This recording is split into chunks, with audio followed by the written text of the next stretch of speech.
You ask Tiger to solve. This deals with linear equations with one unknown. The final result is m equals 4. Let's solve it step by step. Simplify the expression. Expand the parentheses. Simplify the arithmetic.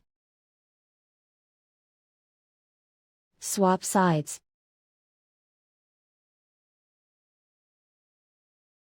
Group all constants on the right side of the equation. Subtract 35 from both sides.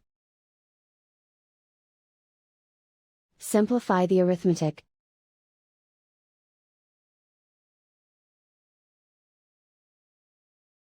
Isolate the m. Divide both sides by -5. Cancel out the negatives. Simplify the fraction. Cancel out the negatives. Find the greatest common factor of the numerator and denominator.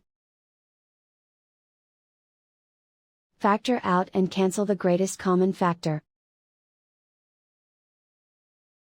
And so the final result is m equals 4.